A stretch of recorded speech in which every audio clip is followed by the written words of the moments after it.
सभी का स्वागत है हमारे इस चैनल पे। दोस्तों, पिछले वीडियो में हमने जो कक्षा 12वीं का जो इकोनॉमिक्स है, इकोनॉमिक्स का जो हम सभी जानते हैं कि दो बुक्स हैं, एक व्यष्टि अर्थशास्त्र और एक समष्टि अर्थशास्त्र। व्यष्टि अर्थशास्त्र का पहला चैप्टर व्यष्टि अर्थशास्त्र एक परिचय, उस चैप्टर के बेसिक क्लास को हमने कर लिया था, जिसमें हम लोगों ने बेसिकली बहुत सारी चीज़ों के बारे में जाना था। आज हम लोग उसका ही पार्ट 2 करने वाले हैं। व्यष्टि अर्थशास्त्र एक परिचय जो चैप्टर है उसका पार्ट 2 होने वाला है, जिसमें हम लोग 3 या 4 टॉपिक ही देखेंगे, बहुत ही अच्छे तरीके से देखेंगे और समझने की पूरी कोशिश करेंगे। जिसमें पहला टॉपिक हमारा होने वाला है व्यष्टि अर्थशास्त्र का डिफिनेशन। अगर आपसे एग्जाम में पूछा था व्यष्टि अर्थशास्त्र का डिफिनेशन या फिर व्यष्टि अर्थशास्त्र किसे कहते हैं, तो आप इसका जवाब कैसे दोगे, आखिर व्यष्टि अर्थशास्त्र होता क्या है, इसके बारे में हम लोग बेसिकली जानेंगे। अगर बात किया जाए कि व्यष्टि अर्थशास्त्र आखिर कहते किसे हैं, तो इसका डेफिनेशन कुछ इस प्रकार होगा। व्यष्टि अर्थशास्त्र आर्थिक विश्लेषण की उस शाखा को कहते हैं जिसके अंतर्गत अर्थव्यवस्था के छोटे भागों या व्यक्तिगत स्तरों का अध्ययन किया जाता है। यहाँ पर डेफिनेशन कुछ इस प्रकार है। व्यष्टि अर्थशास्त्र आर्थिक विश्लेषण की उस शाखा को कहते हैं, यानी कि जो व्यष्टि अर्थशास्त्र है वह अर्थशास्त्र यानी कि इकोनॉमिक्स का एक भाग है। क्या है? एक भाग है। सिंपल भाषा में समझो, व्यष्टि अर्थशास्त्र अर्थशास्त्र का एक भाग है, ठीक है, जिसके अंतर्गत अर्थव्यवस्था के छोटे भागों और व्यक्तिगत स्तरों का अध्ययन किया जाता है। व्यष्टि अर्थशास्त्र अर्थशास्त्र का एक भाग है जिसके अंतर्गत अर्थव्यवस्था का मतलब मैंने पहले ही बताया था कि किसी भी क्षेत्र विशेष में, जैसा कि भारत में बहुत सारे लोग रहते हैं, हम सभी जानते हैं, लगभग 140 करोड़ जनसंख्या है, ठीक है।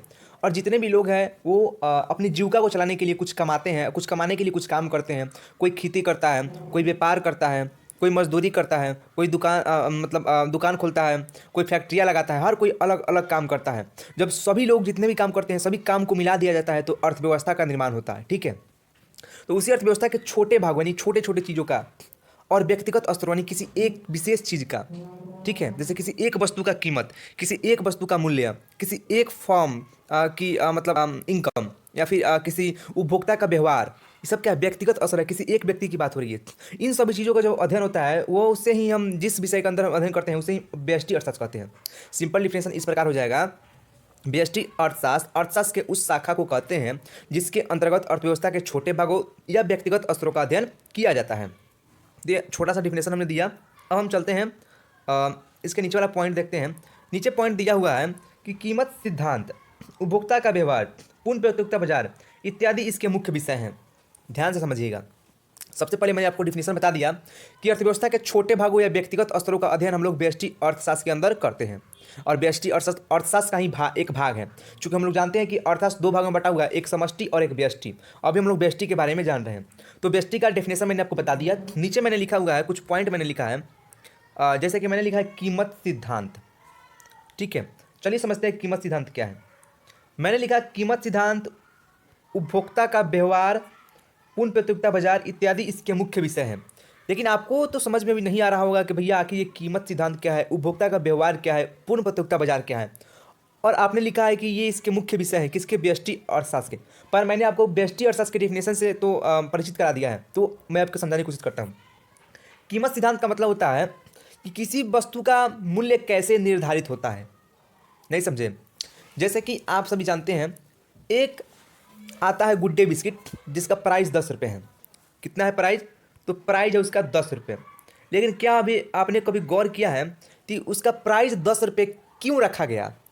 आखिर 10 रुपये ही क्यों रखा गया? 8, 9, 5 क्यों नहीं रखा गया? इसके पीछे कारण क्या है? एक गुड डे बिस्किट, सिर्फ एक बिस्किट की बात हो रही है, ठीक है। उस बिस्किट का दाम जो है 10 रुपये ही क्यों रखा गया? यानी कि कीमत सिद्धांत इसे ही कहते हैं कि किसी वस्तु का मूल्य कैसे निकाला जाता है। और इसका अध्ययन यानी इसको जो है हम किसमें पढ़ेंगे? तो व्यष्टि अर्थशास्त्र में पढ़ेंगे। अभी जिस बुक को पढ़ रहे हैं उसी बुक में पढ़ना है, ठीक है। तो अब मुझे आशा है कि आप समझ गए होंगे कि कीमत सिद्धांत किस प्रकार इसका मुख्य विषय है। नेक्स्ट पॉइंट है उपभोक्ता का व्यवहार। उपभोक्ता का व्यवहार माने, मान लीजिए कोई उपभोक्ता है जिसका नाम रमेश है, ठीक है। रमेश को बीका जी का भुजिया पसंद नहीं है, उसे हल्दीराम का भुजिया पसंद है, ठीक है। तो उसका व्यवहार का अध्ययन किया जाएगा, आखिर हल्दीराम का भुजिया उसे क्यों पसंद है, ठीक है। वह उस भुजिया को क्यों खरीदना चाहता है, क्या आखिर बीका जी के भुजिया में क्या कमी है और हल्दीराम के भुजिया में क्या गुण है कि वह हल्दीराम के भुजिया क्यों खरीद रहा है। तो हल्दीराम की भुजिया की क्वालिटी अच्छी है, या हल्दीराम की भुजिया खाने से उसे बीका जी की भुजिया खाने से अधिक संतुष्टि मिलती है। ये सब चीज़ का अध्ययन करेंगे उपभोक्ता के व्यवहार में, यानी किसी एक उपभोक्ता के व्यवहार का अध्ययन करेंगे। तो एक का संबंध किससे है, तो व्यक्तिगत स्तर का संबंध किससे है, तो व्यष्टि अर्थशास्त्र का है, यानी ये भी इसका मुख्य विषय है। नेक्स्ट है हमारा पूर्ण प्रतियोगिता बाजार। पूर्ण प्रतियोगिता बाजार माने बाजार बहुत सारे प्रकार के होते हैं, ठीक है, तो उसी बाजार का एक भाग है पूर्ण प्रतियोगिता बाजार। तो किसी एक बाजार का अध्ययन करेंगे तो यह भी जो है व्यष्टि अर्थशास्त्र का मुख्य विषय हो जाएगा। मुझे आशा है, उम्मीद है कि आप थोड़ा थोड़ा अभी आपको समझ में आने लगा होगा, क्योंकि इकोनॉमिक्स है। अभी तो मैं कंफर्म हूँ कि भैया कोई भी धुरंधर होगा, मतलब अभी जो है अच्छे से पूरी रूप से समझ नहीं पाएगा, ठीक है। तो अभी थोड़ा मोड़ा समझ गए, वही बहुत बहुत बड़ी बात है। जब आगे आप पढ़ोगे 2-3 चैप्टर, तो ये जो है ना, जब 2-3 आगे पढ़ोगे, ये अपने आप जब रिवीजन करोगे तो अपने आप आपके माइंड सेट में बढ़ जाएगा कैसे क्या है, ठीक है। तो अभी हतोत्साहित होने की कोई जरूरत नहीं है, मनोबल डाउन मत करिए, समझ में नहीं आ रहा है आगे पढ़ते चलिए, देखते चलिए। तो व्यष्टि अर्थशास्त्र के बारे में हमने जान लिया। अगर व्यष्टि अर्थशास्त्र के बारे में डिफिनेशन आता है तो सिंपली आप इतना लिख दोगे, आपको जो है 2 मार्क्स में ज़्यादा आते हैं लघुत्तरी में, बिहार बोर्ड के लिए खासकर बहुत ज़्यादा इंपॉर्टेंट है। तो 2 मार्क्स आपको आंख मिलकर मिलने वाले हैं, ठीक है। तो अब हम आगे चलते हैं। आगे हम आते हैं नेक्स्ट अपने टॉपिक पे। नेक्स्ट टॉपिक है हमारा क्या, तो समष्टि अर्थशास्त्र। अभी हमारा अब टॉपिक है समष्टि अर्थशास्त्र, कि भैया समष्टि अर्थशास्त्र किसे कहते हैं। हमने समझा व्यष्टि अर्थशास्त्र किसे कहते हैं, अब हम समझेंगे समष्टि अर्थशास्त्र किसे कहते हैं। सिंपली डिफिनेशन हमने लिखा है, समष्टि अर्थशास्त्र आर्थिक विश्लेषण की वह शाखा है जिसके अंतर्गत हम लोग अर्थव्यवस्था के बड़े भागों या संपूर्ण अर्थव्यवस्था का अध्ययन करते हैं। दोस्तों, अभी हमने व्यष्टि अर्थशास्त्र का डिफिनेशन देखा, जस्ट उसका उल्टा ही समष्टि अर्थशास्त्र होता है। व्यष्टि में हमने देखा कि अर्थव्यवस्था के छोटे भागों और व्यक्तिगत स्तरों का अध्ययन करते हैं, लेकिन इसमें क्या हो जाएगा कि इसमें हम अर्थव्यवस्था के बड़े भागों और संपूर्ण अर्थव्यवस्था का अध्ययन करते हैं। उसमें हम लोग अर्थव्यवस्था के छोटे भागों, इसमें बड़े भागों, उसमें अर्थव्यवस्था की व्यक्तिगत स्तर, इसमें संपूर्ण अर्थव्यवस्था का अध्ययन करते हैं। यानी कि समष्टि अर्थशास्त्र अर्थशास्त्र का वह भाग है, एक पार्ट है, जिस भाग में हम लोग अर्थव्यवस्था, संपूर्ण अर्थव्यवस्था या अर्थव्यवस्था के बड़े भागों का अध्ययन करते हैं। ठीक है भैया, चलिए बता दिया आपने। अब ये तो बताइए आखिर कौन कौन सा चीज़ है जो बहुत बड़ा बड़ा अर्थव्यवस्था का बड़ा भाग क्या है, संपूर्ण अर्थव्यवस्था कैसे कैसे मान ले, चलिए बताते हैं। इसके मुख्य विषय की बात की जाए तो इसके मुख्य विषय में आते हैं राष्ट्रीय आय। अब देखिए राष्ट्रीय आय, क्या राष्ट्रीय आय किसी एक व्यक्ति की आय होती है। मैं बोलूं कि भारत का राष्ट्रीय आय अगर 10 लाख रुपए है, तो क्या उस भारत देश में रहने वाली रमेश की राष्ट्रीय आय 10 लाख रुपए है, नहीं है। यानी कि यहाँ संपूर्ण अर्थव्यवस्था, संपूर्ण भारत की बात हो रही है, यानी बहुत बड़का चीज़ है भैया, बहुत बड़का लेवल का चीज़ है। तो सिंपली आएगा किस में, सिंपली आएगा बड़ा का चीज़ किस में आता है, समष्टि में। नेक्स्ट है भुगतान संतुलन। भुगतान संतुलन का अर्थ मैं अभी बता रहा हूँ, ये हालांकि आपको पढ़ना है समष्टि अर्थशास्त्र में, मतलब अभी तो हम लोग व्यष्टि पढ़ रहे हैं, अगले जब बुक पढ़ेंगे, जब अगले दूसरा बुक है तो उसी में पढ़ना है हमको भुगतान संतुलन। भुगतान संतुलन का मतलब होता है कि हम विदेशों से कितना पैसे का खरीदारी कर रहे हैं और विदेश के लोग भारत से कितना रुपए का खरीदारी कर रहे हैं, दोनों के बीच का संतुलन ही भुगतान संतुलन कराता है। तो ये भी बहुत बड़ा लेवल का चीज़ है, इसलिए इसको समष्टि में रखते हैं। नेक्स्ट है विदेशी विनिमय दर। विदेशी विनिमय दर का मतलब होता है कि आखिर आपका फॉरेन एक्सचेंज रेट क्या है। यानी कि हम लोग जो है, आप सभी जानते हैं कि $1 अभी जो है, $1 बराबर है 84 रुपया। यानी कि $1 के बदले में हमें 84 रुपये पे करने पड़ते हैं। लेकिन कभी आपने सोचा है कि 84 रुपये ही क्यों पे करने पड़ते हैं, आखिर क्या है, किस आधार पे हम 84 रुपये पे करते हैं। इसका कोई माप तौल का कोई मतलब मापक होगा ना, तो वही है विदेशी विनिमय दर। और यह भी जो है समष्टि अर्थशास्त्र का मुख्य विषय है। आशा है, विश्वास है और मैं पूरी गारंटी के साथ कह सकता हूँ कि आप व्यष्टि और समष्टि के बीच डिफरेंस और दोनों का डिफिनेशन समझ गए होंगे। अगर डिफरेंस पूछेगा तो आप बड़ी ही अच्छी तरीके से लिख सकेंगे, मुझे उम्मीद है, ठीक है। तो हम नेक्स्ट टॉपिक पे चलते हैं। नेक्स्ट टॉपिक है, छोटा सा टॉपिक है, एग्जाम में नहीं पूछा जाता है, लेकिन फिर भी बुक में है तो हम इसको पढ़ेंगे जरूर, ठीक है। तो ये टॉपिक क्या है भैया, तो ये टॉपिक है सकारात्मक अर्थशास्त्र। तो ये क्या भैया, देखिए भैया, अभी हमने व्यष्टि अर्थशास्त्र, समष्टि अर्थशास्त्र पढ़ा। ये अर्थशास्त्र का ही 2 पार्ट था, वैसे ही अर्थशास्त्र के बहुत सारे पार्ट हैं। वो 2 पार्ट तो विश्लेषण के आधार पर, मतलब अध्ययन के आधार पर बांटा गया है, लेकिन अलग अलग तरह से बांट दिया गया है। जैसे कि व्याकरण में आप पढ़ते हैं कि शब्द को उत्पत्ति के आधार पर कितना भागों में बांटा गया है, शब्द को जो है अर्थ के आधार पर कितना भागों में बांटा गया है। वैसे ही वो तो हमने व्यष्टि और समष्टि अर्थशास्त्र जो है वो अध्ययन के अनुसार कितने भागों में बांटा गया है वो पढ़ा। वैसे ही बहुत सारे अर्थशास्त्र है, जैसे सकारात्मक अर्थशास्त्र, इसके बारे में हम जानते हैं क्या होता है। ये देखिए, सकारात्मक अर्थशास्त्र का संबंध जो है क्या है, इससे है, क्या चीज़ से है, हो ये गड़बड़ हो गया, इसको हम लेते हैं। सकारात्मक अर्थशास्त्र का संबंध क्या है इससे है, अर्थात हम यह बताता है कि अर्थशास्त्र की वास्तविक स्थिति क्या है।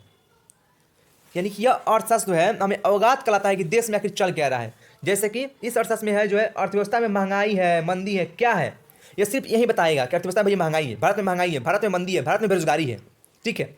ये सकारात्मक अर्थशास्त्र है जो अर्थव्यवस्था की स्थिति बताता है। भारत की जीडीपी 8.4% से बढ़ रही है, भारत की जीडीपी 5% से गिर रही है। ई क्या बताएगा? सकारात्मक अर्थशास्त्र बतलाएगा। यही सिंपल डिफिनेशन है, ठीक है इसका। आशा है आप समझ गए होंगे। यानी कि ये बताता है, इसका संबंध मैंने अभी बताया क्या है से है, यानी कि अर्थव्यवस्था में क्या है, महंगाई है, बेरोजगारी है, मंदी है, यही बताता है सकारात्मक अर्थशास्त्र, यानी कि स्थिति बताता है अर्थव्यवस्था की। ठीक है, समझ गए? चलिए नेक्स्ट समझाता हूँ मैं आपको। नेक्स्ट टॉपिक, नेक्स्ट है हमारा ये हमारा नेक्स्ट है आदर्शात्मक अर्थशास्त्र। आदर्शात्मक अर्थशास्त्र, अब ये क्या वाला है भैया? तो जस्ट उल्टा हो जाएगा सकारात्मक का। सकारात्मक में पढ़ा कि इसका संबंध जो है किस चीज़ से है, क्या है, इसका हो जाएगा आदर्शात्मक अर्थशास्त्र का संबंध क्या होना चाहिए से है। अर्थात हम यह बताते हैं कि अर्थव्यवस्था में क्या होना चाहिए जिससे अर्थव्यवस्था की स्थिति अच्छी हो। ठीक है, नहीं समझे? यानी कि जैसे कि यहाँ हमने देखा कि अर्थव्यवस्था में महंगाई है, मंदी है, ये क्या बताता है? सकारात्मक। लेकिन ये बताएगा कि भारत में महंगाई को कम करने के लिए सरकार को जीएसटी में छूट देनी चाहिए। यानी कि किसी भी चीज़ को बताएगा, सेम चीज़ वही बताएगा कि भारत में महंगाई है, लेकिन उसका सुझाव भी देगा कि आखिर इसको ठीक कैसे किया जाए। यह होता है आदर्शात्मक अर्थशास्त्र। जैसे कि ये बोलेगा कि भारत में बेरोजगारी है, बेरोजगारी को दूर करने के लिए सरकार को योजनाएं चलाई जानी चाहिए। इसमें क्या बोला था कि भारत में बेरोजगारी है, इसमें बोलेगा कि भारत में बेरोजगारी को कम करने के लिए सरकार को ये कदम उठाने चाहिए, ये करना चाहिए। यानी कि ये सुझाव भी देता है कि किस प्रकार जो है अर्थव्यवस्था को बदला जाए, किस प्रकार अर्थव्यवस्था के में अच्छी स्थिति लाया जाए। तो यही है सकारात्मक अर्थशास्त्र और आदर्शात्मक अर्थशास्त्र। आशा है, उम्मीद है समझ गए होंगे। नेक्स्ट टॉपिक पे चलते हैं। अब लास्ट 2 टॉपिक है, बहुत ही छोटे टॉपिक है। इसके बाद दो पार्ट में हम लोग इस चैप्टर को समाप्त करेंगे। बहुत कम चीज़ रह गए हैं, ठीक है। तो चलिए इसको भी देखते हैं। ये टॉपिक है हमारा बाजार तंत्र। जो भाई तो काम ही नहीं कर रहा है मेरा। ओह, नेक्स्ट टॉपिक है हमारा बाजार तंत्र। ओहो, ए भैया ये सॉरी दोस्तों, नेक्स्ट टॉपिक है बाजार तंत्र। ठीक है, बाजार तंत्र क्या होता है दोस्तों? ये सॉरी दोस्तों, हमारा देश है भारत, ये है अमेरिका। मानना है, हालांकि नक्शा ऐसा है नहीं। अमेरिका में जो है आप जानते हैं भारत में जो है रेलवे जो है सिर्फ सरकार चला सकता है। जितना भी रेलवे जाता है वो किसी प्राइवेट प्रॉपर्टी नहीं रहती है, वो सारी सरकार की प्राइवेटी रहती है। लेकिन अमेरिका में जो है ना, रेलवे भी आम आदमी मतलब निजी जो प्राइवेट वाले सेक्टर है वो चलाते हैं। ठीक है, जो प्राइवेट लोग ही रेलवे चलाते हैं। बहुत सारे अलग अलग लोगों के रेलवे चलते हैं। हमारे यहाँ तो सिर्फ सरकार का चलता है। यानी कि अमेरिका में जितना भी चीज़ें ना, सरकार कुछ नहीं करता, सारा प्राइवेट लोग करते हैं। ठीक है, यानी कि यहाँ की जो अर्थव्यवस्था है वो अर्थव्यवस्था बाजार तंत्र द्वारा नियंत्रित होता है। बाजार तंत्र द्वारा, यानी कि बाजार में जिसकी मांग होती है तो निजी सेक्टर वाले लोग वहीं बनाते हैं। यदि गरीब मतलब वहाँ पर गरीबी अमीरी का मतलब ध्यान नहीं रखा जाएगा। भारत में जो है सरकार जो है सभी को लेकर चलती है कि भैया गरीब को राशन की जरूरत है तो राशन जो है हम फ्री में बंटवाएंगे। लेकिन यहाँ कुछ नहीं फ्री में। ठीक है, यहाँ पर यदि गरीब के पास पैसे नहीं है, सरकार तो हमारे यहाँ फ्री में राशन देती है। लेकिन अमेरिका में अगर गरीब के पास राशन नहीं है तो राशन की मांग नहीं हो रही है, यदि उसके पास पैसा नहीं है और अमीर एसी की मांग कर रहा है तो एसी बनाया जाएगा। लेकिन हमारे यहाँ जो है सरकार ध्यान देगी, गरीब के पास पैसा नहीं है, वो मांग नहीं कर रहा है, लेकिन फिर भी जो है हम उसको जो है उसके यहाँ तक जो है गेहूँ और चावल पहुँचाएंगे। यही अंतर है भारत और मतलब अमेरिका में के अर्थव्यवस्था के मतलब प्रकार में। तो ये जो है ये है पूंजीवादी। ठीक है, यही मैं आपको समझाना चाहता था। तो बाजार तंत्र में सारे निर्णय जो है, जितने भी डिफरेंस निर्णय होते हैं अर्थव्यवस्था से संबंधित, ठीक है, वो सरकार का कोई इसमें हस्तक्षेप नहीं रहता। उद्योगपति फर्म फैक्ट्री लगाते हैं, उनके अनुसार अर्थव्यवस्था चलाई जाती है। यानी कि जो लोग फर्म लगाते हैं, फैक्ट्री लगाते हैं, जैसे भारत में ही मान लीजिए वो सिस्टम रहता तो सरकार, मोदी सरकार जो है जितने गरीबों को भी राशन देती है वो नहीं दे पाती। सारी चीज़ अंबानी अडानी ही करते। ठीक है, तो यही होता है बाजार तंत्र। यह अर्थव्यवस्था का एक भाग है। ठीक है, अर्थव्यवस्था का एक मतलब प्रारूप है। नेक्स्ट एक टॉपिक है केंद्रीकृत अर्थव्यवस्था। यह जस्ट इसके उल्टा हो जाएगा। ठीक है, इसमें सारा चीज़ सरकार कर रहा था, बाजार तंत्र में सरकार नहीं कर रहा था, कुछ भी नहीं कर रहा था, सब लोग उद्योगपति कर रहे थे। और इसमें ये होगा कि इसमें सारा चीज़ जो है इसको मिटा लें। मिट क्यों नहीं रहा? मिर्जा हाँ। और इसमें जो है सारे निर्णय सरकार द्वारा लिए जाते हैं। सरकार द्वारा अर्थव्यवस्था को नियंत्रित किया जाता है। जैसे रूस और चाइना में जो सारी चीज़ जो है सरकार ही करती है। सरकार ही जो है दुकान लगवाती है, सरकार ही फैक्ट्रियाँ लगवाती है, हर काम सरकार करती है। ठीक है, तो जो है वो भी अर्थव्यवस्था का एक प्रकार है। इसे हम कहते हैं केंद्रीकृत अर्थव्यवस्था। और जहां सरकार कुछ नहीं करती है, सारे उद्योगपति करते हैं, उसे कहते हैं बाजार तंत्र। तो आज हमने कुल मिलाकर 6 टॉपिक, व्यष्टि अर्थशास्त्र, समष्टि अर्थशास्त्र, सकारात्मक अर्थशास्त्र, आदर्शात्मक अर्थशास्त्र, बाजार तंत्र और केंद्रीकृत अर्थव्यवस्था, 6 टॉपिक को बड़ी ही अच्छी और सिंपल भाषा में समझा। आशा है, उम्मीद है आपको अच्छा लगा होगा वीडियो। चैनल को सब्सक्राइब जरूर करें। जय हिंद, जय बिहार।